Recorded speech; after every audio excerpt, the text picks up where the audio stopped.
Good morning, everybody. Welcome to City Hall, welcome to Council Chambers, and welcome to our meeting of the Los Angeles City Council for today, Tuesday, April 27th, 2004. The City Council meets every Tuesday, Wednesday, and Friday at 10 a.m. Meetings are open to the public, and we do invite you to join us. For members of the public unable to attend council meetings, we can be viewed live on your cable station, Channel 35. We can also be viewed live via webcast from the city's homepage or heard via council phone. Madam Clerk, please call the roll. Cardenas, Garcetti, Gruel, Hahn, Labange, Ludlow, Miskowski, Parks, Perry, Reyes, Smith, Villaraigosa, Weinstein, Pilleux, 12 members present and a quorum, Mr. President. Thank you very much. The council is officially in session. And before beginning with the matters appearing on today's agenda, this is Tuesday and the first meeting of the week. It is our custom to salute our flag. Let me call upon Councilmember Miskowski to lead us in the Pledge of Allegiance. Would everyone please rise for the Pledge of Allegiance? Place your hand over your heart. I pledge allegiance to the flag of the United States of America and to the republic for which it stands, one nation, under God, indivisible, with liberty and justice for all.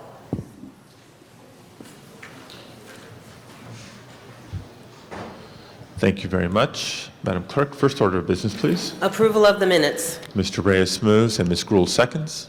Approval of commendatory resolutions for approval. Mr. Labange moves and Mr. Weiss seconds. Mr. President, this is the time for comments from the public on items not on council's agenda. Actually, what we should do is go through the agenda and dispense with consent items, call matters special, and return to general public comment before considering items called special.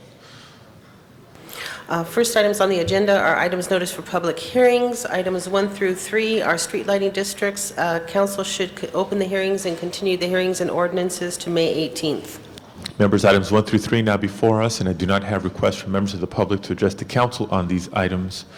And unless there are requests for specials, what we should do is continue the public hearings. And I see no objection to May 18th, 2004. That is 3 weeks from today. Next items.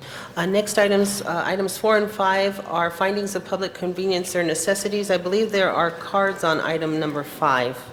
We do have cards on item number 5. Let's call that special, leaving item number 4 before us. I do not have requests from members of the public to address the council on item number 4, unless one is coming up as we speak. Sergeant, are those for item number 4? Okay, let's call item 4 special. 4 call special, 5 call special, And while we're at it, we do have cards on item 6 as well. Let's call item 6 special. Next items, please. Items for which public hearings have been held, items 7 through 15. On item number 14, there are 2 reports on the file. The recommendations differ. On item number 15, there are 2 reports, but they concur. Okay, do we have a motion, item 14? I'd like to call it special. Okay, 14 called special by Ms. Misikowski. Colleagues, items 7 through 15 now before us. These items have had public hearings. A motion from the floor would be required to reopen the public hearings. Seeing no such motion, request for specials, beginning with Mr. Zine, who calls item 12 special. Ms. Misikowski has called item 14 special. Any other specials? Seeing none, Madam Clerk, please open the roll. Please close the roll and tabulate the vote. 13 ayes. Those items are approved. Next items, please.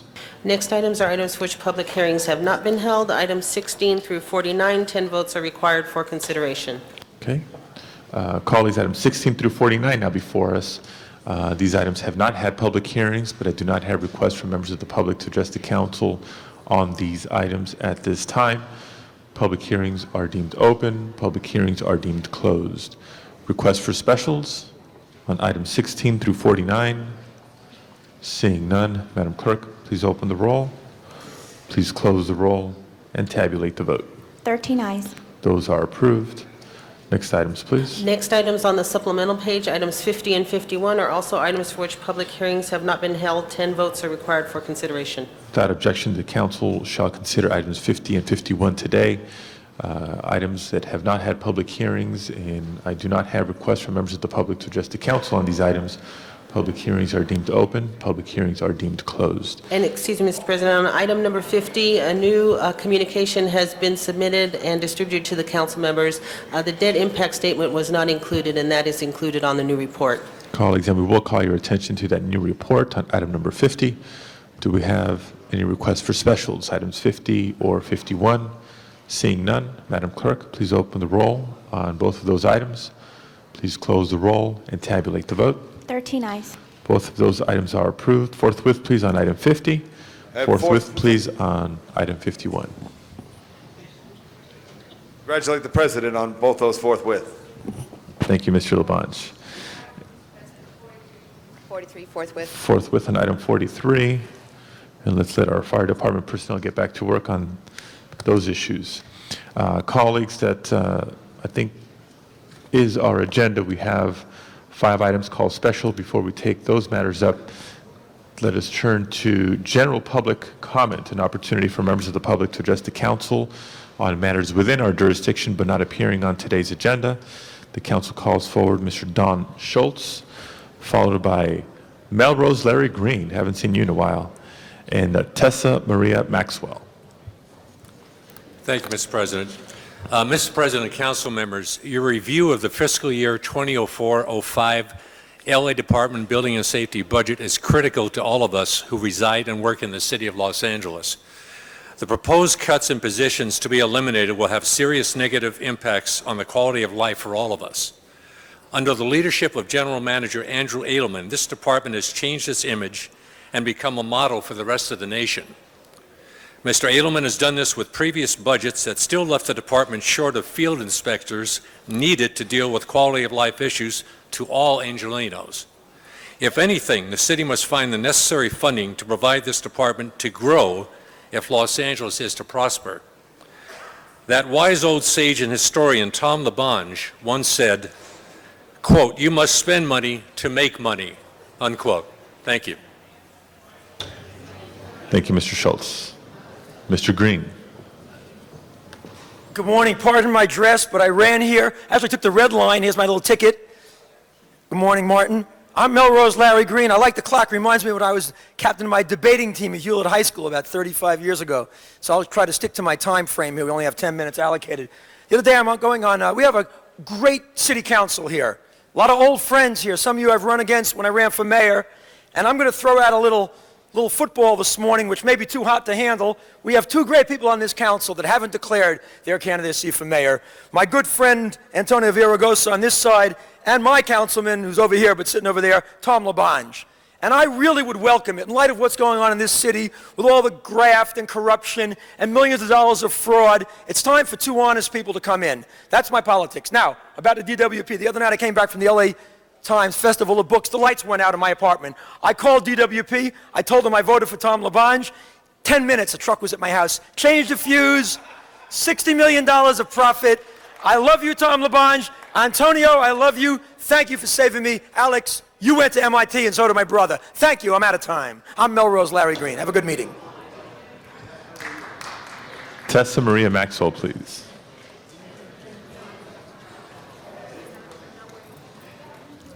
Good morning, council members. My name is Tessa Maria Maxwell, and I serve as an advisor to President Bush. And I'm just here to let you know what's going on as far as the MFFMS concept. It is now going to Sacramento to the Planning Division for the State and Parks Recreation Department. So I wanted to go on record that I am now officially a volunteer for the mayor's office. So I now go to the school of Mayor James Hahn. So I just want to thank you, Mr. Hahn, for that. And I don't want to go over my minutes, so I'm rushing. The other thing that I wanted to make sure I told you is, once it goes to the Planning Division in Sacramento, it will be a collection of ideas, attempted to categorize them, and then when the time is appropriate, we'll produce articles, guidebooks, or facilitate workshops based on the case study. And that is it. Thank you. Thank you very much. This concludes general public comment for today's meeting. Ms. Misikowski.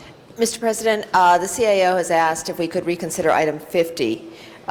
This is a commercial paper issuance with an ordinance. There is a technical change on the list of items that are being dealt with. One needs to be deleted. So one, I would ask first we can reconsider 50, and then the CAO submit and has submitted to the clerk and the city attorney the correction in the ordinance with the list to be corrected. Okay, if that item has not left council chambers, let's open the roll on reconsideration of item number 50. Close the roll. Tabulate the vote. 13 eyes. Item 50 is reconsidered back before us. Do we need to make those amendments in writing or? Yeah, the CAO has, and we'll give it to the clerk at this time. So I ask that the items as submitted to this clerk are then adopted. Okay, colleagues, any questions, any discussion, any concern, any other changes? If not, then with those changes as necessitated by the CAO, let's reopen the roll on item number 50 as amended. Close the roll, tabulate the vote. 13 eyes. That is approved. And I ask forthwith on that. Forthwith. Thank you. Next item, please. Going back to the items called special, item number 4 was called special for cards from the public, and it is a public convenience or necessity in Council District 3. Item number 4 now before us, and the council calls forward Beth Abulafia. Mr. Reyes. Thank you, Council President. I just wanted just a minute to ask the students from Gate Street School if they could stand and welcome to City Hall. I'd like to thank the teachers. Yes, give them a round of applause. Thank you for joining us. I'd like to thank the teachers Lisa Vargas, Claudia Takashita, Darlene Torres, Gate Street School 5th grade Student Council. They have a special program called God College, which stands for Going On to College, which targets 25 5th grade young ladies. Congratulations, Student Council. This is your house. Your parents pay the taxes. Enjoy. Have a great day. Thank you, Mr. Reyes. Welcome, kids.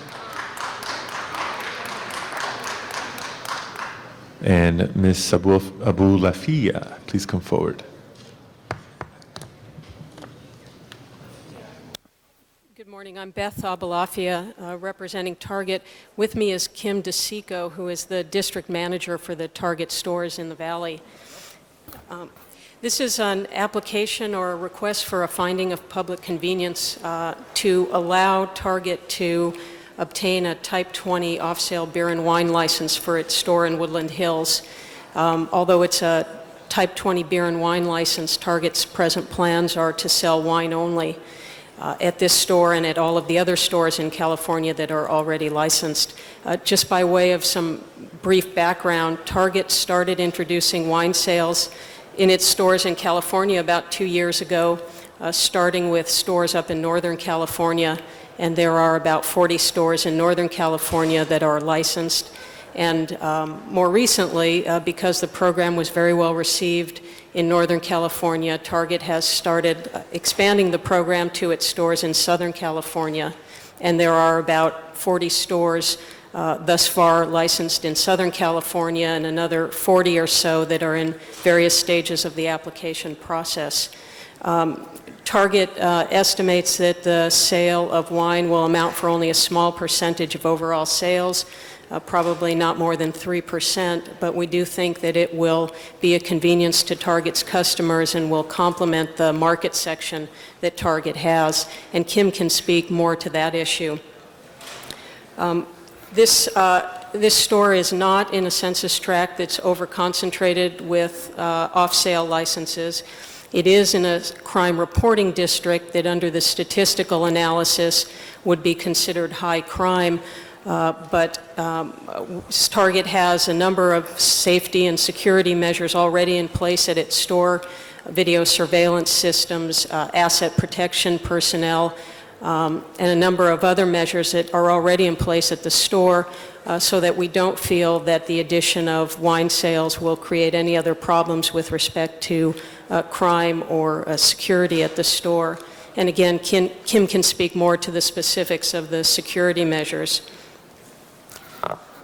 I understand that the police department has submitted some comments on this application.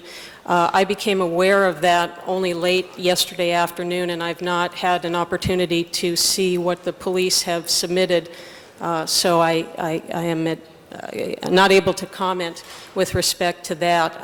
And if the council is inclined to make a decision based on comments or a memo submitted by the police department, I would ask that the matter be continued at least for a period of time that would give us an opportunity to review what the police have submitted and have an opportunity to respond to whatever those comments were.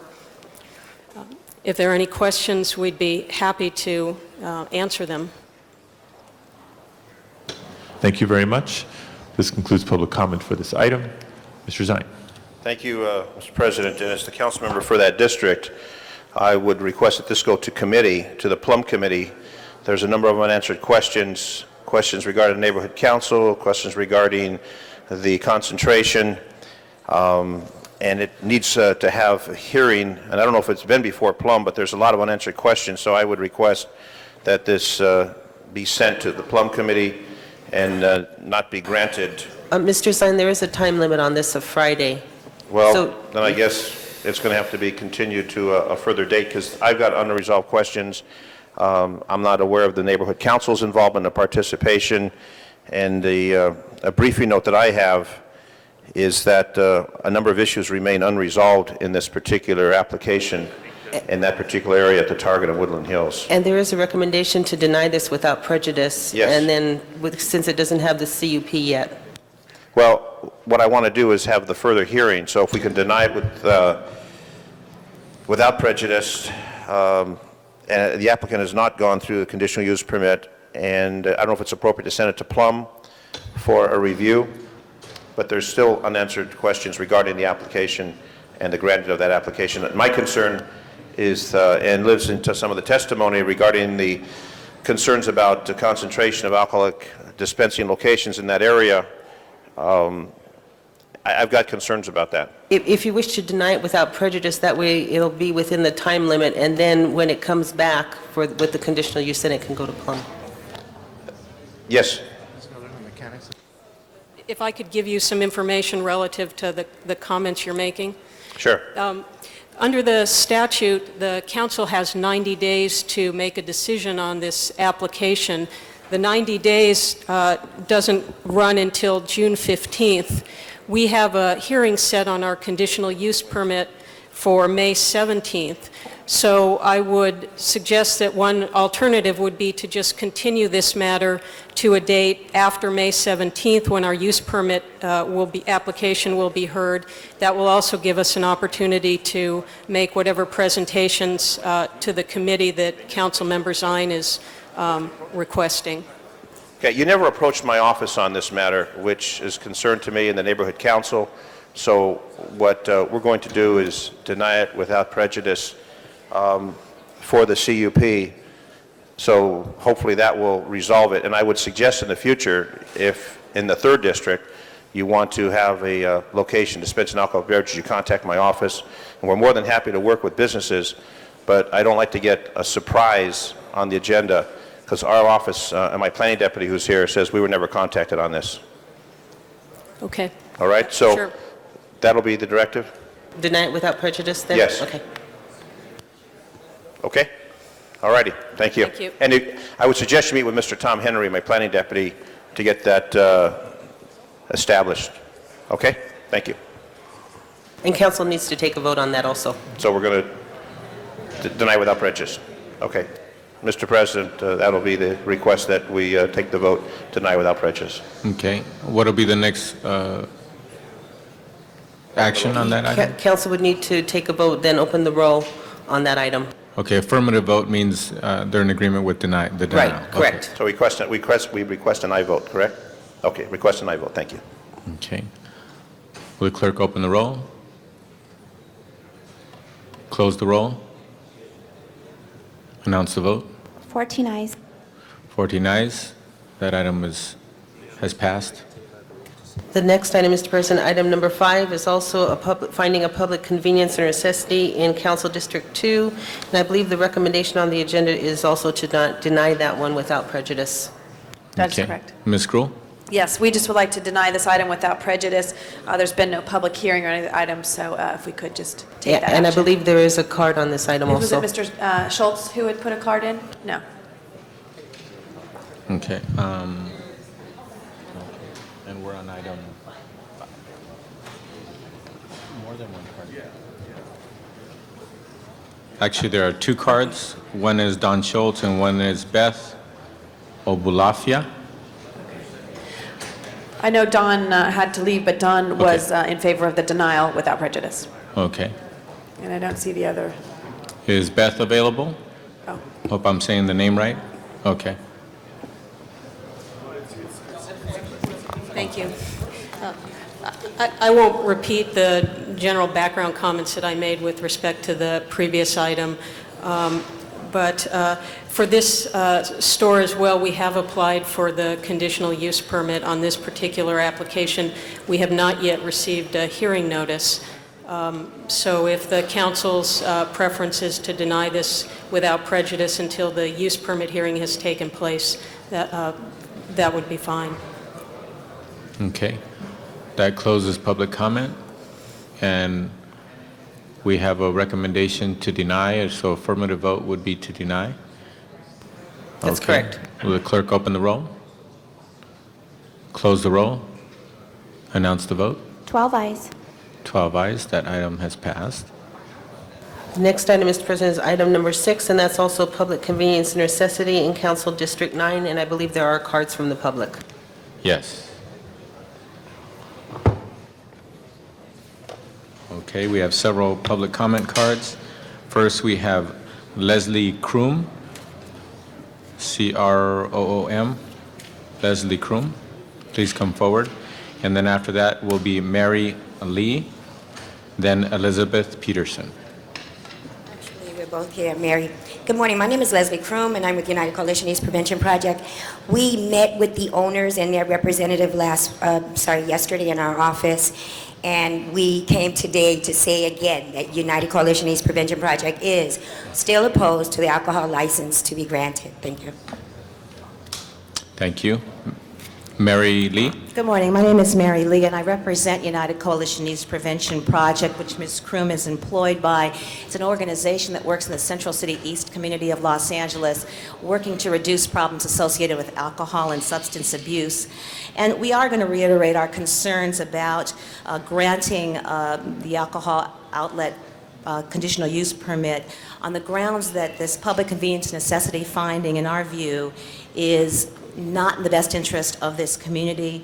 We want to note that introducing additional alcohol sales into an area that's already severely ravaged by the impact of excessive alcohol and the constellation of nuisance activity that often result or seem to be attracted by such outlets is particularly disturbing in this particular neighborhood. There is an excessive amount of alcohol available, and that's a major factor in impeding those who are trying to recover from alcohol or substance abuse and also increasing addiction. We want to note that this is an area on Main Street that is densely populated, that has an excessive amount of pedestrians at all hours of the day and night, including children and seniors and people with disabilities traversing those streets. There are 3 other alcohol outlets, bars as well, on the block where this location would be placed, as well as, I think, 4 others in a 2-block radius, and that doesn't include the lounge and the new Otani Hotel.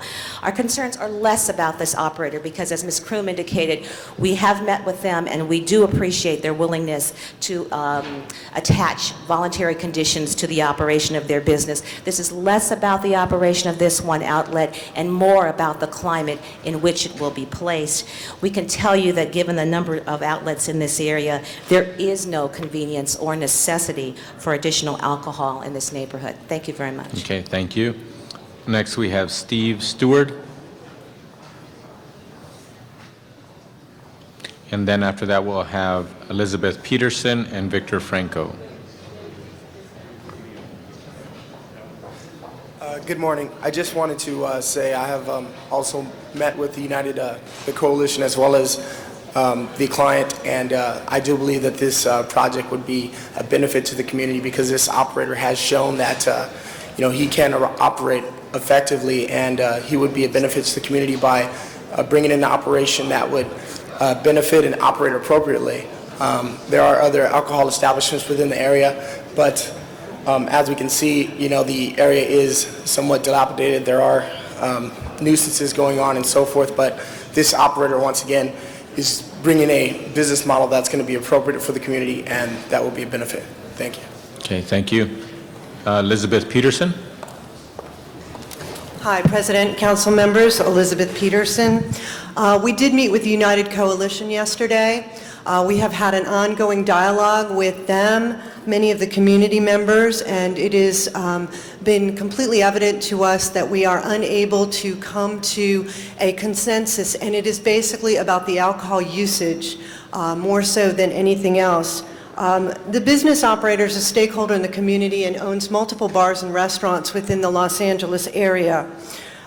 They have been touted as a responsible operator by all government agencies, from land use to building and safety to the police department.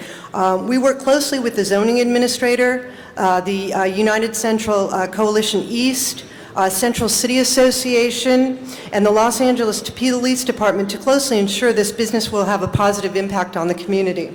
We've offered an additional 20 conditions that were not required that have been incorporated in the conditional use permit. We've also developed an extensive security plan with the Los Angeles Police Department, and we also work very closely with Ms. Kroom and the coalition to address all of their issues, to give them a multitude of conditions and goals and controls to monitor this business at every point.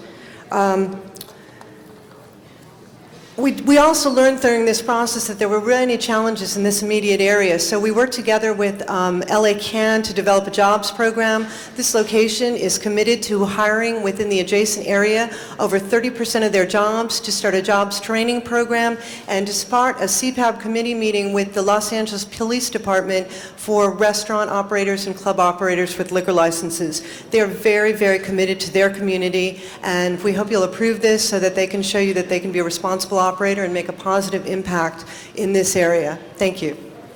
Thank you. Victor Franco, Jr. Good morning, members of the council. My name is Victor Franco, Jr., and I'm the Senior Vice President of Government Affairs for Central City Association here in downtown Los Angeles. Over the past few weeks, you've heard of projects and issues that have never made it before their respective neighborhood councils. Residents and merchants never having an opportunity to voice their concerns on things taking place in the community. In this particular case, It's completely the opposite. I think it's safe to say that the developers have attended more neighborhood council meetings in the past few weeks, and more than their fair share of meetings. And I think in hindsight, doing that, gaining community support, I think both the developers appreciate that, and community support was very important to these developers. But as we make it through this final review process, there seems to be additional outcry for greater review and ultimately rejection of this project.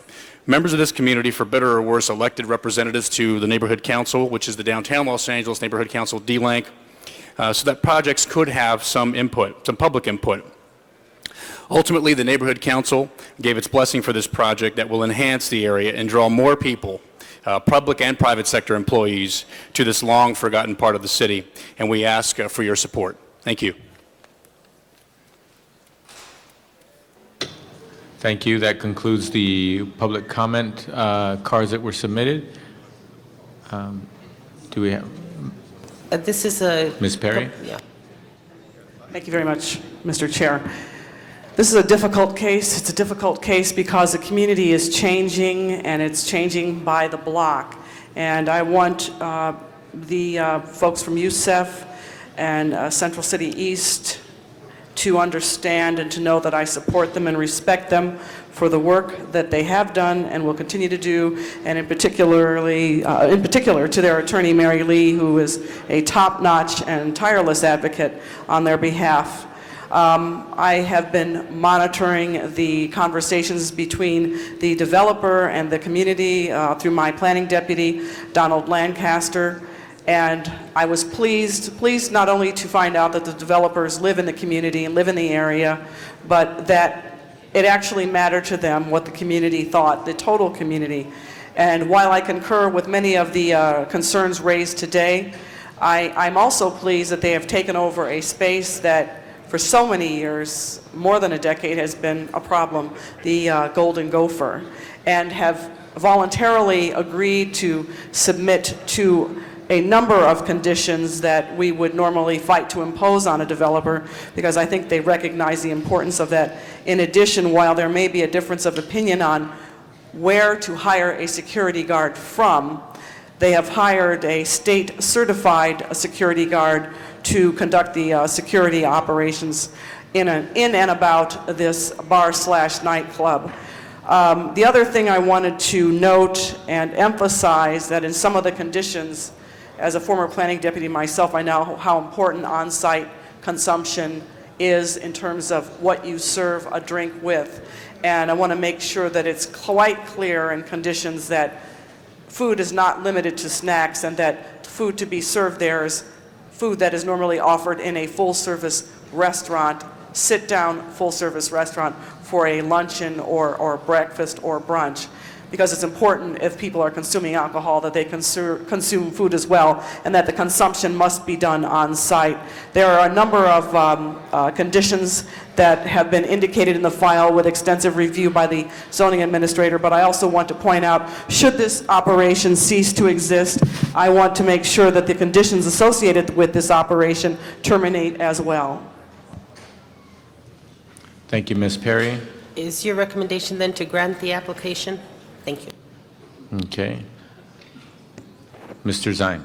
Mr. Chair, on item number 8, if I can ask that to go forthwith, please. Item number 8 forthwith. Thank you. Okay, on the item before us, we'll be opening up the roll. Please open the roll. Please close the roll. Announce the vote. 12 ayes. That item's approved. Next item, Mr. President, item number 12 is called special by Councilmember Zine. Okay, item number 12. Mr. Zine. Thank you. On this item, there was a television report on one of our local stations regarding parking citations and how some people were receiving citations and the signs were faded or removed or damaged or et cetera. And we did some research into this. We approved in Personnel Committee that some additional sign painters be hired and sign posters be hired by the Department of Transportation to remedy this problem, and discovered that over 6 million citations issued by the Department of Transportation, there's 85,000 signs that should be replaced annually. They may be faded, they may be damaged, graffitied, whatever the case may be, and their program was to replace 20 to 30,000. So they're surely behind schedule when there's 85,000 that need to be replaced annually to make sure that when a citation is issued, whether it be a no stopping, no parking, or any of the other regulations we have in the municipal code, that the violator knows clearly that it's a restricted area. So what we're trying to do is be fair and let the DOT folks that do that tremendous job, and I see the DOT General Manager here with his administrators, to make sure that they have the tools to get the job done, and the public that receives those citations, they're done in a professional manner and they're justified. So would request that we approve this. Again, we did approve additional positions be granted DOT because they are short of personnel to complete this difficult task, and to maintain the integrity of the enforcement. It's imperative that we have the proper posting so the individuals who violate those signs, and those signs cause the violations are becoming more and more expensive. So this will be a fair process. So we would request we approve this, and hopefully Budget and Finance will approve the additional positions for Department of Transportation so they can get the job done. Thank you. Mr. Verregosa. Yes, Mr. President, members, I want to thank Mr. Zine for bringing this matter to our attention, and as did NBC. But I also want to thank the Department of Transportation members. We had an opportunity to look at this issue very closely, and there's no question that there were some issues there, the issues of fairness, issues of equity that had to be addressed. But make no mistake, this department, which is underfunded in many ways and doesn't have the personnel, got together, thought out of the box as we requested. Mr. Tanda and his management staff put together a plan, and I'm very proud that DOT is going to be moving and compressing the time within which to make these repairs and these changes. So this actually is an example of a negative that turned into a positive, an example of thinking out of the box, trying to use our resources efficiently. And I want to thank the DOT staff, including Mr. Tanda and others who are here, for your work on this issue. Mr. Labange. Thank you. Mr. President, I'd like to ask staff to come to the center table, please.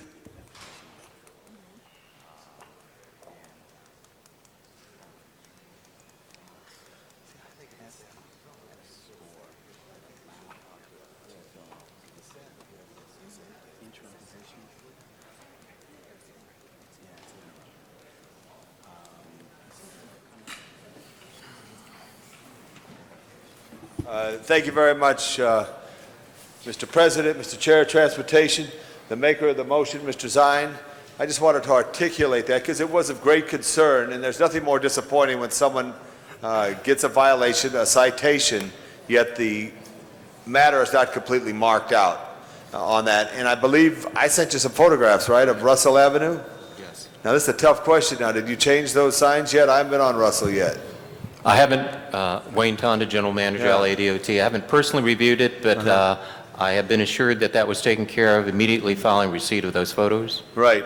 What we have is a situation, and it's very interesting, members, on certain sides of the street. Now, that's a technicality here. If you're on the sun morning side of the street, chances are it fades faster for some reason than on the south side of the street, which accelerated the program of the depletion of the marked signs. And at the same time, it was our own Bureau of Street Services trying to do a better job of street cleaning that caused this conflict. But this program has now been resolved. Could you articulate, Mr. Tanda, Mr. Fisher, or Chief Price, if you would want to, just a little, because I want to make sure the public hears this. Yes. In fact, thank you for this opportunity, and I'll try to be very brief. We were challenged by Councilmember Villaraigosa when we described how we would go about fixing this problem, and it is a problem. About 230,000 signs that relate to street sweeping are in our inventory, and the large majority of them we found out were in disrepair. It would normally take us at least 2 years, probably 3, to change those signs. And it was, what can you do by the end of this fiscal year? What can you do in 2 months? And what we can do in 2 months is just about fix them all. Not all, but just about all. And that's because about 9 or 10 years ago, the signs were changed in an interim way because of changing in street cleaning routes. And so decals were placed on them that were to last 3, 4, maybe 5 years. Our traffic officers noted first that these decals were in very bad shape, should be replaced. In fact, the sign should be replaced. And we've been working on that up until we got to the point where we needed to think way outside the box, and we have. For what I understand is one of the, just a model on how things should work. We got together, the traffic officers, the sign posters, the people who are on the street trying to take care of these things, and they came up with a plan, and that plan is that our traffic officers, 75 of them have volunteered to, on a temporary basis, with the concurrence of SEIU, help us replace the decals. We have another dozen people from the Bureau of Street Services who have, are participating in that effort along with our staff. We're changing out the decals. We'll have those updated by the end of this fiscal year in about another 6 to 7 weeks. We have our sign posters replacing what amounts to over 50,000 signs that still need to be replaced. And we think we'll have a handle on the problem. It's duly noted, and I'll bring this up during the budget process, we still need some positions filled, but that's something that we just have to grapple with to do the permanent sign replacements. Mr. President, I think it's very important as the budget comes up, and Councilmember Parks, as this issue comes up, you know, enforcement of a regulation that's not posted clearly gets cancellation of the ticket, which is wrong. And at the same time, we got to protect the people who mark the lines and make the signs and then enforce it, because there's a connection there that it's very embarrassing and very wrong. And so I'm glad this certainly was brought to light, Mr. Zine.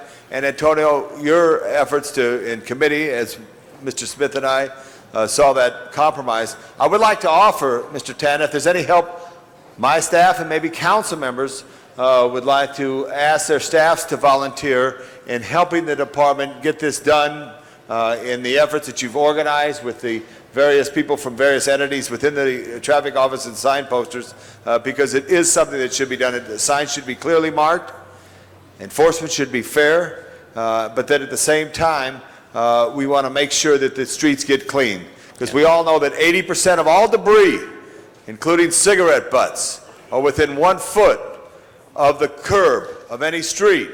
80%, because people litter, and we got to make sure the streets are moved. The cars are moved, but effectively. But it is disappointing when someone gets a ticket and they look up and they don't even see the regulation. So thank you very much, Mr. Tanda, Mr. Fisher, and Chief Price. Thank you. And Councilman Parks, when it comes, we got to remember the guys who post the signs and mark the lines, because they're the people doing the work out there to make sure that we can regulate it properly. Thank you. Thank you. Mr. Parks. Thank you, Mr. Chair.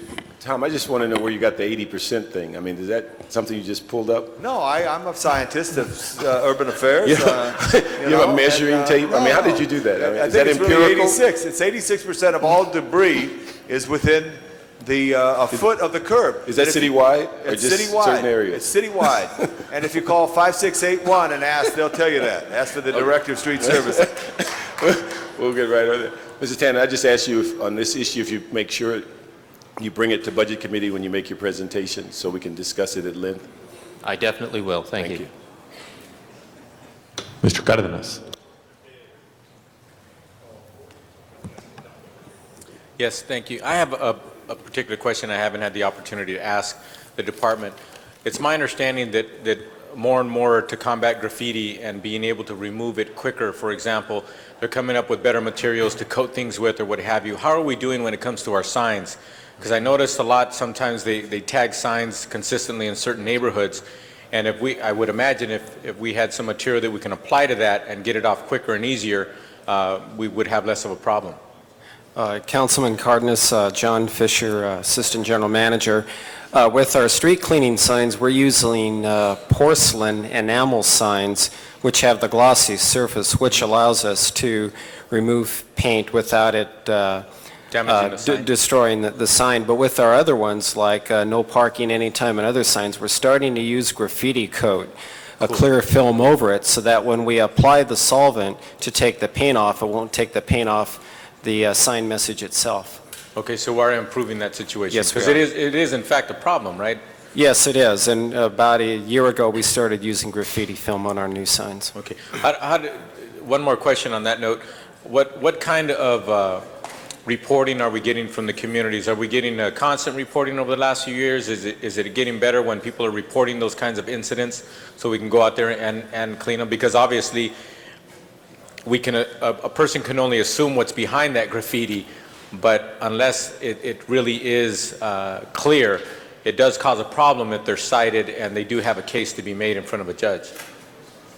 What's the reporting like? Is it getting better? Do we need to do anything to help people understand, look, please report these things, we'll be happy to go out there and fix that for you? We are responding to it, but I think it's too early to know yet how the new graffiti code has been working, because we've just started implementing it. And the reporting in general from constituents, are we seeing an increase in people reporting those? We have a very high reporting of street signs that need to be replaced or maintained. Unfortunately, we haven't been able to get to them all because of the reduced staffing. But we are addressing it now with the report from the Personnel Committee to restore some traffic painter and sign poster positions. So the increased reporting is a good thing, but we need to make sure that we have the proper resources to go ahead and address to respond timely to it, right? Okay, thank you. Thank you, Mr. Cardenas. Other members wishing to be heard on this item? Seeing none, let's open the roll, close the roll, and tabulate the vote. 14 ayes. That is approved. That brings us to item 14, called special by Ms. Buzikowski. Thank you, Mr. President. I would like to ask the CAO and other staff who might be here on this item come forward. Members, we have talked a long time, and in fact, this item has been sort of roiling around for a while, not only by our departments, but clearly a lot of our labor groups and different organizations who have been wanting to see how we address the providing of security in the city and how we provide security at our various facilities in the city. And we had various security systems in our city provided by various security agencies in our city. And I think we've all come to the conclusion that that is not a good process. It's not efficient. It creates some degree of inequity. We have some security forces in the city who are post-certified, who are actually police officers. We have some security agencies who are not post-certified, but are allowed to carry a weapon. We have some security who don't carry weapons. And these reports, which are actually, there's two reports from Audits and Government Efficiency and Public Safety. And members, by and large, they are the same. The two committees, I think, had very lengthy hearings, and I believe that we can adopt both of them, because the only difference is the Audits and Government Efficiency asked that there be a study of the feasibility that a new created Office of Public Safety could provide security for Parker Center and other communication centers and other LAPD locations, to study that and see if that's yet another security function that could be provided by this agency. And the Public Safety Committee focused a little more specifically on the Recreation and Parks Department and the park rangers, because we have sometimes, there's some perception of perhaps a duality. We have rangers who are the more classic rangers who give environmental and conservation talks and oversee the conservation efforts of our parks. And we have other park rangers who are very, very seriously focused, and need to be, on serious security and safety issues that affect many of our parks on a regular basis. The crux of this is that we approve in concept the long study provided by the CAO, which is going to create a consolidation and functional transfer of security functions to a new Office of Public Safety. We aren't quite ready to do it now. We are asking that an ordinance be prepared. I would like to just amend both reports to say that the ordinance not be presented until all the final details are spelled out, all the labor agreements have been worked out. But we are contemplating that this won't take a long time. We are contemplating that in next year's budget, we will fund an Office of Public Safety, looking at hopefully a transfer and ability to create this office and create this functional operation 6 months into the new year. So this gets us started on that road. I'm very pleased when I asked for the staff to come forward that this many people came forward to speak to us. And let me ask the staff to discuss what has gone on, where we are, where this is, and where these reports will take us in going forward in the future. Thank you. My name is David Luther from the CAO's office. The report in front of you today asks for conceptual approval of security consolidation. It's important to point out that a lot of the details in security consolidation with respect to deployment, specific staffing levels, and resolution of some of the employee relations issues are not in the report in front of you today. What this report recommends is that GSD General Services Department be instructed to report back to Council and to the Mayor with a specific implementation plan roughly around July 1st. In our study, this is a joint CAO-CLA report. Our recommendations were basically two. One, that security consolidation could result in significant service improvements, service level improvements, and organizational improvements. Our other recommendation, or our other conclusion, was that security consolidation in itself was not expected to result in significant savings. But we have at the table with us today representatives from GSD and LAPD. We can answer any questions that you have at this time. Ms. Gruhl, followed by Mr. Weiss and Mr. Parks. Thank you, Mr. President. Colleagues, you know, this was a motion that I introduced as we were looking at a number of efficiencies in the city of Los Angeles. And I did it with my colleagues, Councilmember Weiss and Councilmember Zine, and I appreciate the support from Councilmember Misakowski, Chair of Public Safety. In government, we often focus on what's wrong with the city. Today, I think we have an opportunity to focus on what's right and to have efficiencies that actually improve services and potentially have cost savings. It consolidates the departments from 7 different departments, creates a better trained, better coordinated, and a more strategic security force to protect our libraries, our parks, and our cities. The Office of Public Safety will not only improve upon the services delivered to our residents, we believe it will also deliver it more efficiency and with less funds. It means that we can have a security force that responds 24 hours a day, 7 days a week, making the city much more secure while allowing our Los Angeles Police Department to affect some of the higher priority issues in their responsibilities. It means inefficiencies will be eliminated and taxpayer dollars will be saved. And it means that for you colleagues, I don't know how many of you have a library that is in a park setting, but right now we have security for the library and security for the recreation and parks, and neither of them can respond to the other's assistance at this point in time. We think that this is a way in which we can improve our delivery of services, and I want to thank Bill Fujioka, David Luther, and Maddie Rackley for their efforts on this, and the CLA's office who worked very hard. This is a concept that has been discussed over the years. I think we now have the perfect storm where everyone seems to be in agreement that we should move forward in concept with this proposal to make us more efficient in providing the services. As Ms. Misakowski mentioned, the importance of dealing with the ranger issue, which was discussed in both committees. I've had an opportunity to talk to many of the rangers, and the way that the proposal is currently developed, it suggests that we still have a percentage of those rangers that provide the usual services that are related to the environment, to the park itself, and then retain those that are providing security as part of the Office of Public Safety. And many of the rangers I've spoken to have indicated that they support this type of consolidation from a personnel issue. Right now, they don't have many promotional opportunities. They're stuck in that particular area and would like to have the opportunity to be part of a larger public safety force. So we do have an opportunity today, colleagues, to put our money where our mouth is and to talk about efficiencies and to do something about it and to approve this in concept. It will come back in the next few months dealing with some of the personnel matters that we feel are critical to develop, but we've worked with the Los Angeles Police Department, who is present here today, with General Services, the Rangers, and many of the departments. There's been some discussion or talk I've heard about people who said their jobs, they will lose their jobs. That is not the case.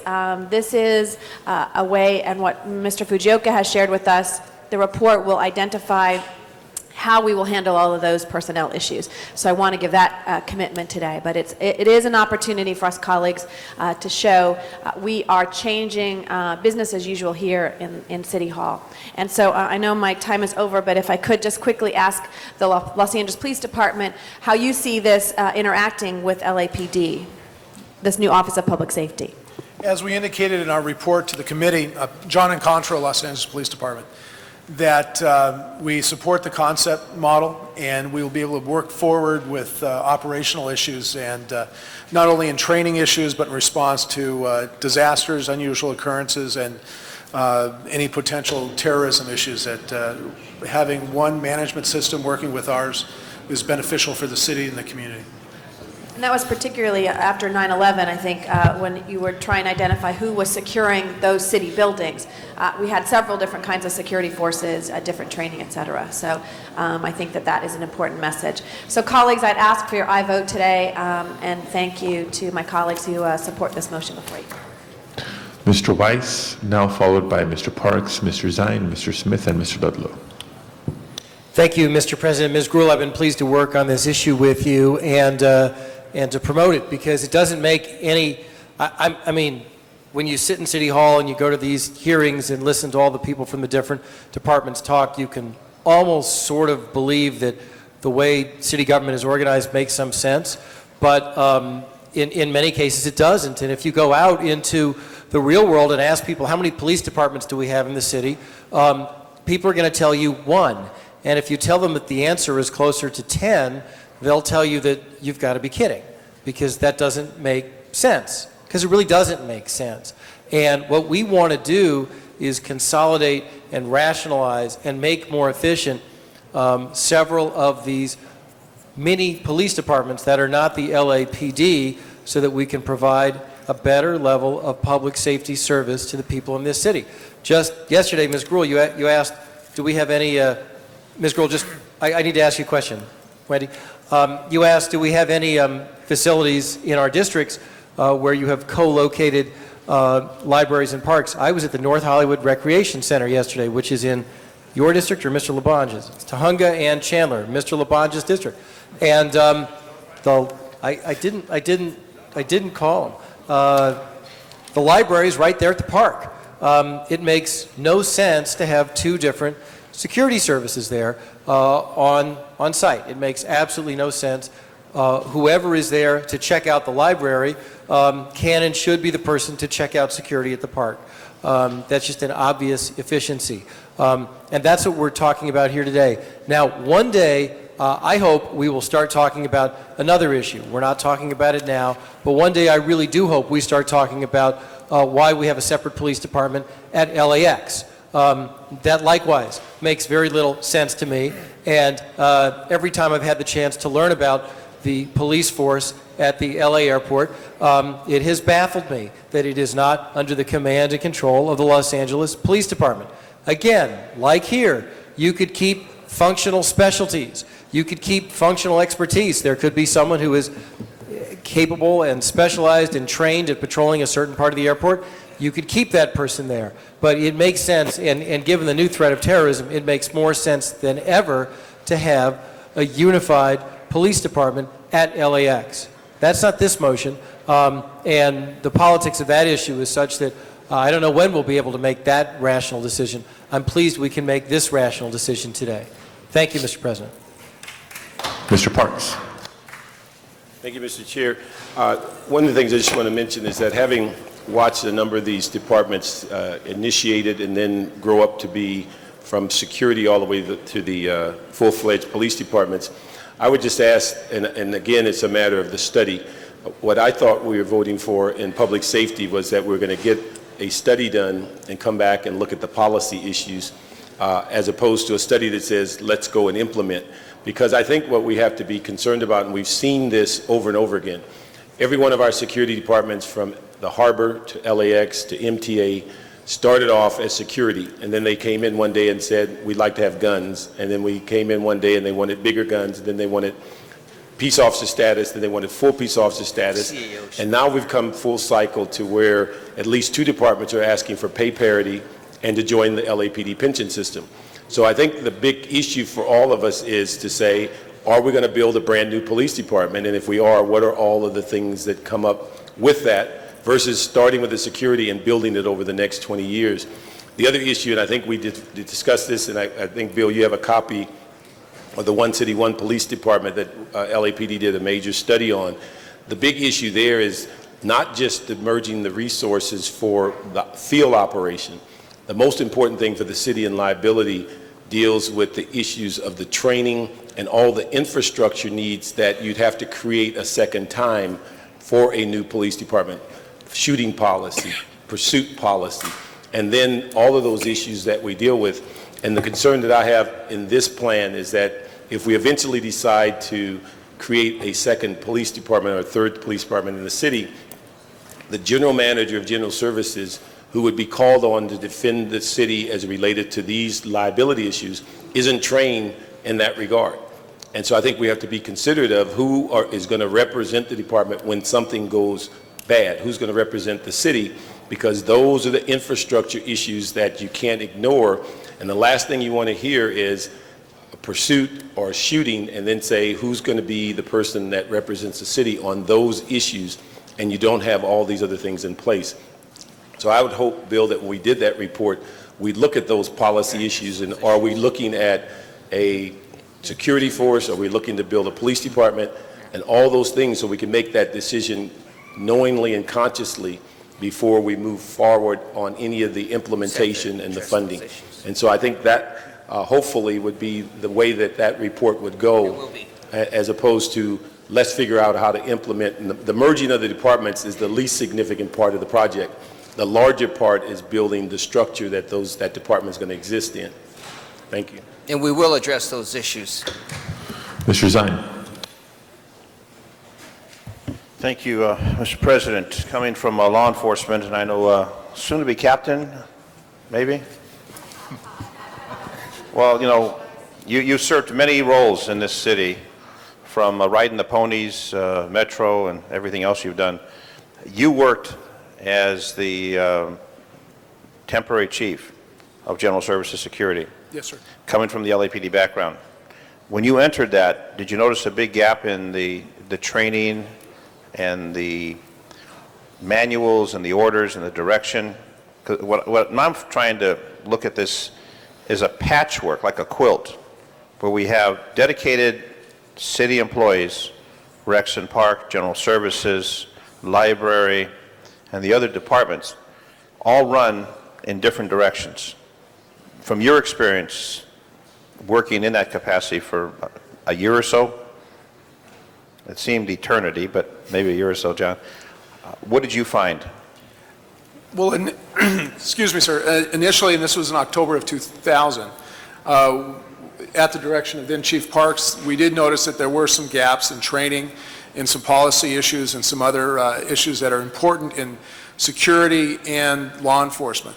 we move forward to put some of those things in place, especially policy issues, and having consistency in policy issues in those areas, in lethal force, in pursuits, and other things that are significant to the city and liability.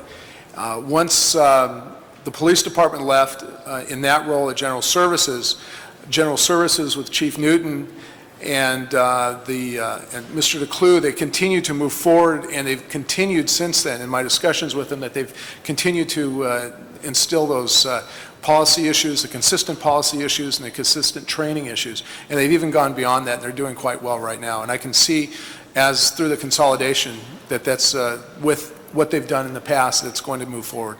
So with a consolidation of all the different security branches that Los Angeles City provides, you see it will be beneficial as far as the employees, as far as the public safety, as far as liability, the concerns voiced by Councilmember Parks, that will be a clear direction, because I don't know what the direction is. I haven't seen what Rex and Parks has for the Rangers. I know that General Services is armed, certain members of the General Service are armed, some aren't, the type of weaponry. But what I look at it is the city with a lot of patchwork, and then if I look at the library department where they have security officers at the library that don't have a lot of peace officer ability, even if they want to run a warrant check on someone. I don't think they have the capacity or the authority to do that unless that was changed. Do you see that all consolidation making it more efficient, more effective in delivering that public safety to the people of Los Angeles? In the report that the police department provided, we did see that as an advantage, and which lended our support of this conceptual model because of those consistencies in those issues. Because I look to you, because you've served in both agencies. You served with the police department where you're still at the LAPD, Yes. and at General Services, which is a unique position to be in since you've been involved in both. And that's why I turn to you, since you are what I consider a premier expert, should be a captain of police with the Los Angeles Police Department because of all that talent that you have. Right to Councilmember Parks? Will you second that motion? Thank you. Captain Johnny Control.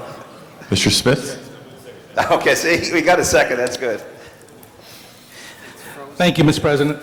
I have no doubt after reading the report and hearing the discussion that this is going to be certainly an efficiency move. My question, Mr. Fujioka, is it going to be a dollar-wise move? There are a lot of issues that have been identified by Councilman Parks that I agree with about training and consolidation. And there is a model out there that the county did this. What was the county's experience when they consolidated? There has been a positive experience. In fact, when I was, during my time with the county, I was responsible for the safety police function at LAC USC Medical Center, which was the largest group of safety officers in the entire system. And during that same time, they consolidated staff.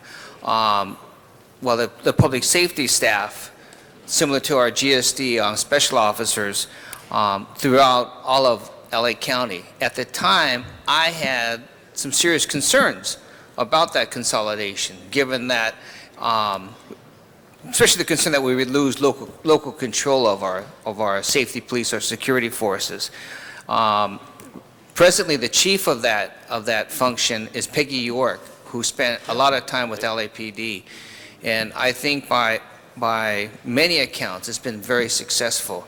With respect to the cost savings, admittedly, the cost savings is minimal, but in this instance, what's driving this proposal will be the operational efficiencies achieved through having one organization. But I wanted to emphasize the point, because I know there's concerns that have either been voiced today or that have been shared with our office, that what we're approving today is the concept, and that we'll come back and address the concerns against, especially those stated by Councilman Parks and others. They will be addressed as we go forward and develop and then present the implementation plan to this council. And that brings me to my next question is as we've been discussing starting yesterday in Mr. Parks' Budget Committee, we're on the foregone conclusion because we're already talking about consolidation of these units or elimination of these units from the budgets we've been looking at.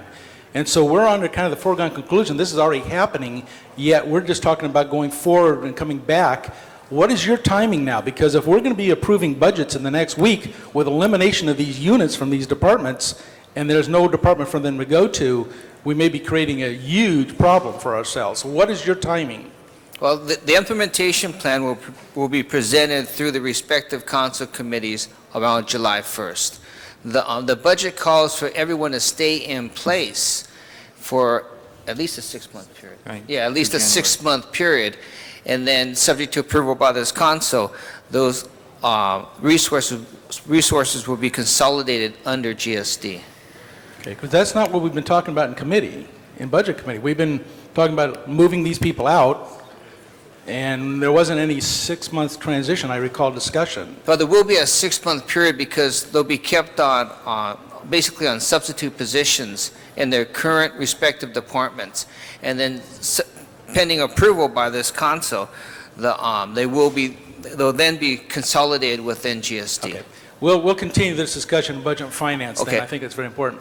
The one concern I have, and I want to clarify, first of all, in dealing, I've heard from some park rangers in particular, they've been told they're going to lose rank if they transfer, and they're going to be told they got to transfer. So there's very large concerns out there. Mm-hmm. Are these really are meet and confer issues, aren't they? There are a number of meet and confer issues, and as part of our implementation plan, we're going to address separately the consequence on if not individuals, but more important on the various different classifications in the various city departments. So that will be handled and addressed separately. Separately, as meet and confer or within department, when you come back with your plan? The consolidation in itself is not a meet and confer issue. The impact on individual employees will be handled accordingly, will be handled on that basis. Some will be given a chance to compete for the special officer classifications, understanding that some park rangers will continue their role as park rangers, especially as it relates to their naturalist duties and responsibilities. I just want you to know as you go through this process, I think it's a wonderful idea. I think it's well worth our effort, and it's overdue, quite frankly. I will not vote for any plan that makes an individual who currently holds rank of sergeant, lieutenant, whatever, in any one of these units be forced into a different grade level or a lower pay level. That's not right for the employees, and we cannot do that in this plan. Understand. We have to protect those people that we're moving, and even if it creates a temporary inefficiency that you might have some additional people you don't want in your organizational chart at a higher rank, you can't treat people like that, and I think that has to be part of what your decision is, okay? Thank you. Mr. Ludlow. Thank you, Mr. President. Thank you, Councilmember Smith, for the points that you just raised. I think everybody on the horseshoe really does share that, and it's good to hear you mention it. A couple questions. One is it's interesting. Last night in a budget briefing that we held in my district, one of the neighborhood council presidents stood up and said that there's all this duplication that happens throughout the city of LA, and what can be done to eliminate it? And I said, well, have Wendy Gruhl look at it. And sure enough, here we are. Wendy's done it, and I want to also thank Councilmember Weiss and Zine for joining in on this, because it does appear to be a great opportunity to look at some savings. And I think for all of us, the comfort level here is that you're doing this in a very methodical, structured way. You've involved the bargaining units. I know that SEIU and others have expressed support for this working group and the spirit and the concept. Councilmember Smith just asked a couple questions. I got a clarification, but let me just, is the 0.9 to down to 0.3, is that the projection based on the 6-month implementation? So should Councilmember Parks and the Budget and Finance Committee look at this as 6 months and that's what equals the savings, or is this savings that you have in here a 1-year implementation? There's a mix and match. In the conceptual report, it was the analysis is done on an annual basis. So we were saying with direct and indirect costs, our range was 0.3 to 0.9 million. In the mayor's proposed budget, it's a little bit different simply because now you're talking about a half a year. So there's half-year savings, and then there's savings in addition to that. Basically 2 periods from July through December and January through June. So back to Mr. Smith's question. So we should all look at this essentially as a half year. The positions would be intact for a half year, and a half year they would not. And the overall savings is going to be somewhere between 0.9 and 0.3. Right. Savings would be small, but I wanted to emphasize that this is not being driven by the to save costs. The principal driver is to achieve that operational efficiency, achieve some consistency, because like anything we do, although cost is important, and with our budgetary challenges, cost tends to be paramount, cost savings. But also, I think at times even more important is to develop an organization that achieves those operational efficiencies to ensure that what we're doing, we do as well as possible. No, and I think, and that is well taken, Mr. Fujioka, and I think what would be a logical question for the body is, and you're summarizing it pretty generally, but I guess we could imagine, if you were to put it in a couple of sound bites, perhaps from the public safety personnel that are here, what do you see are the greatest benefits from a public safety standpoint, because everybody wants safe parks, everybody wants safe buildings, everybody wants to improve public safety.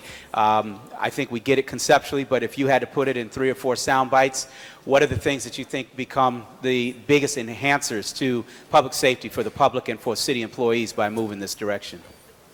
I would speak to the elimination of redundant services, the consistent application of policy and procedures to ensure that how we approach the process or the function of protecting our public facilities are consistent and are under one management structure, and then the consistent and proper deployment of resources so we can maximize what we currently have to ensure the greatest level of safety for our facilities, and with that the public can use those facilities. And again, obviously, just for the public and people that are paying attention out there, it strikes me, colleagues, is that this is a great opportunity. I think the cautionary notes that have been raised in terms of how fast we move are addressed in the report, given that this is approval of a concept. There's a lot of collaboration going on. There are a lot of eyes looking at it.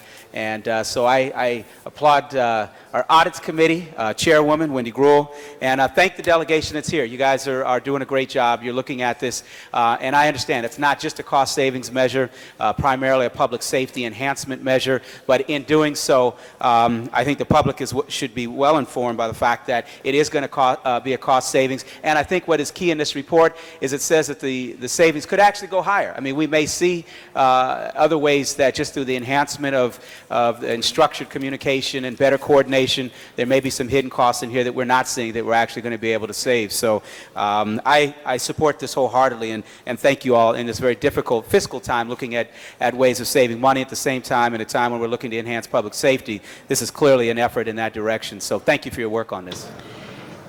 Councilmember Hahn.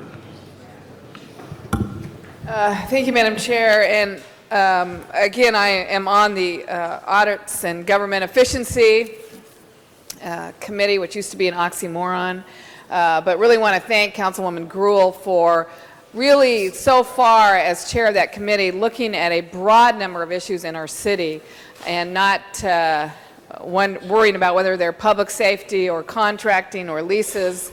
She's really looked at ways, as you said, Bill, not just for cost savings, but for ways that we can make this city more efficient. And I think that's what our constituents want from us, I think, as we go through this budget process. And that's clearly what we laid out in the city charter in 1999, was a real clear mission statement that we were going to try to deliver services as efficiently as we can. And I think this is a good example. It's a place where we found an opportunity to consolidate security services.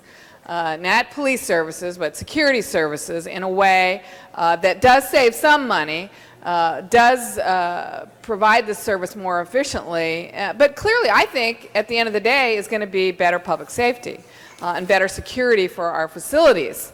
But I will say, Councilman Parks, I'm on to you on a number of levels, but I'm on to you I heard you say one city, one police, and trying to bring up that old debate and that old argument, and, you know, we fought you on that before, and we'll fight you on that again. I don't think that this is a first step to consolidating airport police and harbor police with LAPD. That is not something I think this city wants, and if I feel like there's any way that this is going to be a first step to bridge bringing up that old study again, and I'm not for that. And I don't want any resources being spent on dragging up that again, because I think this is about security services. This is not about police services, and they're completely different issues. And I want to stand here to go on record today to say that's not going to get our attention. I don't think that's the right thing. We've had that debate. The voters have said no to that a number of times. So I don't expect this to be a stepping stone to bringing up that old debate again. This is a good idea. This makes sense. And I don't want this pilot study to be anything other than that, just an effort to consolidate security services at our facilities. And hopefully, you can also tackle the false alarm issue we have in our city facilities, and maybe a consolidation of security issues might take that problem into account as well and finally solve that. It's a little bit embarrassing that our city facilities still have a number of false alarms which are taxing our police officers. So anyway, I think it's a good idea, Councilman Gruhl, and I support it wholeheartedly. Councilmember Cardenas.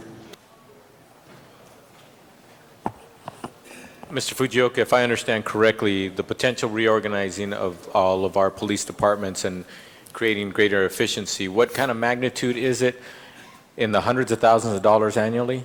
Potential savings? There's a potential savings between $3 and about $700,000. At this point in time, you know, in the context of what we're dealing with, that's a very small savings. That's why I'm trying to emphasize what's driving this is not the cost savings. It's the service service provided? efficiencies. Okay. All right. Well, the reason why I wanted to point that out is because, and I'm going to do this constantly, because what we have is we have a magnitude budget issue overall in the city that's in the tens and hundreds of millions of dollars potentially based on what Sacramento does to us in the coming months. And every time we have a discussion like this, I don't want the public to get too excited and say, oh, they've solved it, they figured out an efficiency. Yes, we need to save $100,000. Yes, we need to save $500,000 where we can. Yes, we need to save $1 million. And if we can find places where we can save tens of millions of dollars at a time, we should do that, and we'll do that every place that we can. But we have yet to find the panacea of solution for our budget issues. But this is definitely a step that we need to take, and this is something that we definitely need to pursue. Thank you. Thank you. Councilmember Labange. Very much. I appreciate everyone's work, and Tony and everybody said things. It's always troubled times, but we fought these fights to try to improve services. Now, I think of everybody's different role. What's the main problems with the security and the libraries? Sometimes they had problems in there, and they need people to pay attention and respect the library, not maybe taking up space in a library that they should be someplace else. What's some of the main problems in the parks? You know, in the outgrowth of some of the challenges in some of the urban impact parks and what has grown to be this. What caused general services, Gary, because you were first in general services, to achieve the status of peace officer? What was the driving force on that? Something took place that said we should do this. And the concept of an Office of Public Safety, that's what we're talking about here, right? That's what the county has up the street. Makes a lot of sense. And it makes sense to do security work throughout the city, right, Bill? Sure. Makes a lot of sense, trying to mirror that image there. It makes sense for those who are in the area of trying to secure the public's interest in the public venues, which is so important. I was involved with the creation of the park ranger class, working for John Ferraro. I got it proudly hanging in my office, an honorary park ranger badge, which is very nice to have that. And I also wanted to say the thing I don't want to see us lose, and I want to ask for a friendly amendment, and maybe if I could ask the president or Wendy to add that they look at the concept, and we've talked about it before, and it's always bad budget times, but there's certain regional parks in the city. I have the largest regional park in the country, Griffith Park, 4,212 acres. You have East Lake Park, Lincoln Park, MacArthur Park, Hanson Dam, Harbor Regional Park. There's some large regional parks. And if they had buildings on them, like there's no park director for MacArthur Park, but there should be a chief ranger or somebody who's handling the recreation activity there all the time for the programming. The same thing, to get out of the building, and the same is true in Griffith Park, to make sure there's people, and Runyon Canyon in some of these areas. So I'll ask that we identify the role of the remaining park rangers so that they have an attachment. In Central Park, which celebrated its 150th anniversary last year, one of the keys to the revitalization and the love of Central Park was they broke it up into 49 areas and assigned someone to each one of those 49 areas of Central Park, which is about 900 acres in that beautiful city of New York. And it's such an important area. I think we have to ask ourselves, with the rangers who remain, to make sure they have an assignment, and they have some citywide assignments, but they have a face. So, Bill, when you and your son go to Griffith Park, you talk to one ranger, he knows that park all the time. Or if you go to another park that's a regional park, Harbor Park, go fishing. You're a fisherman, right? You know that there's one ranger right there. I don't go to Harbor Park, though. I know.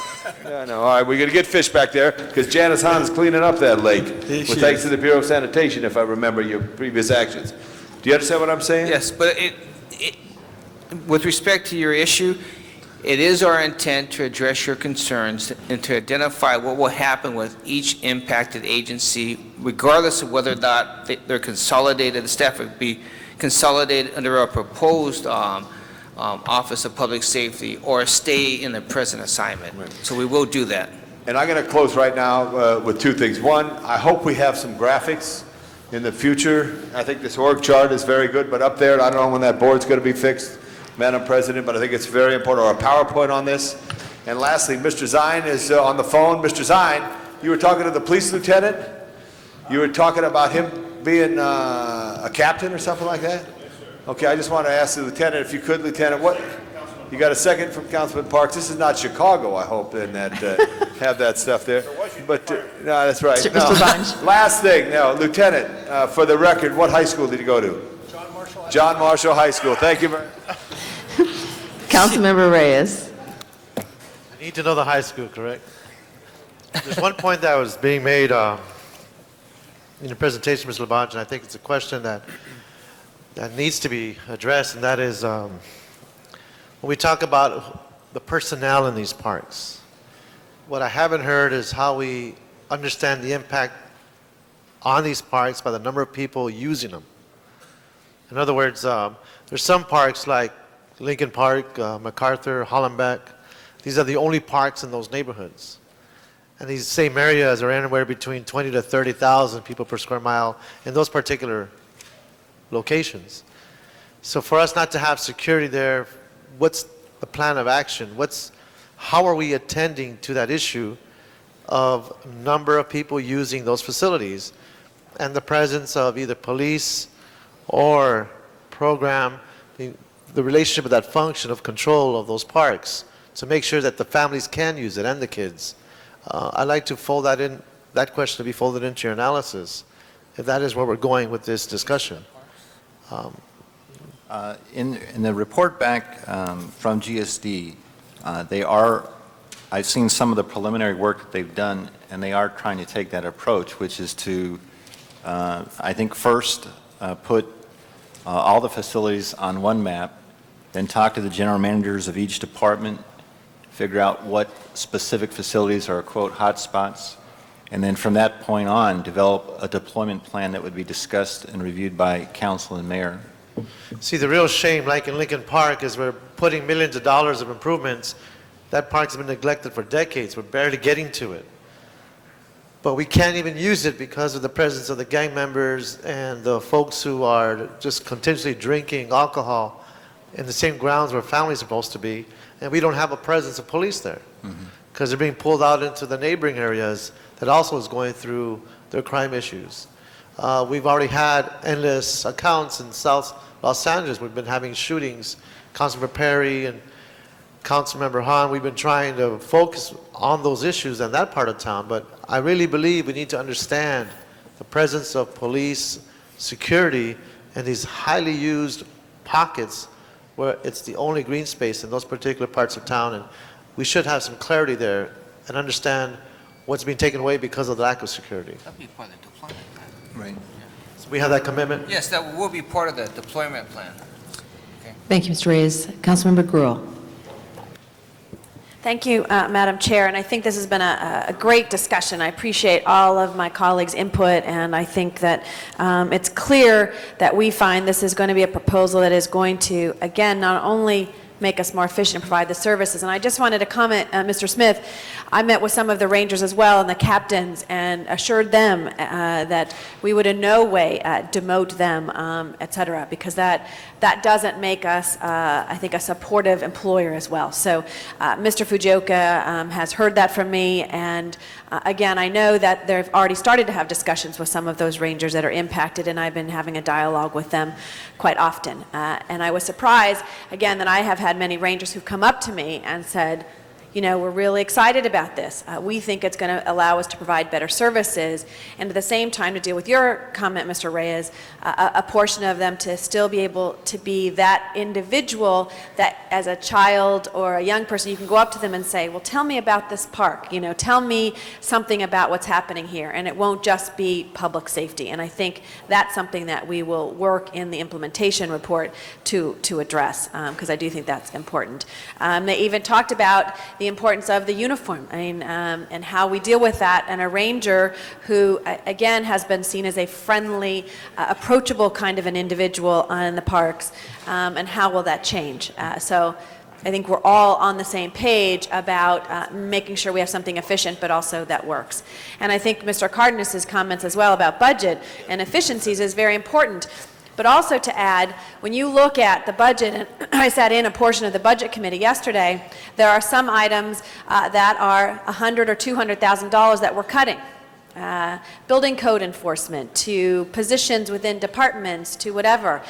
So $300,000 plus $500,000 we're going to save on the toll-free numbers, plus another $1 million on something else, continues to add up to its $5 and $6 and $7 million. So I challenge all of us to continue to work with our CAO's office and our departments to come up with efficiencies, because we can save a particular program if we actually are doing this. And I think Mr. Fujioka and David Luther mentioned that this is not just about saving money, because we are unclear with the between the 300 and 900,000, depending upon some of the personnel issues.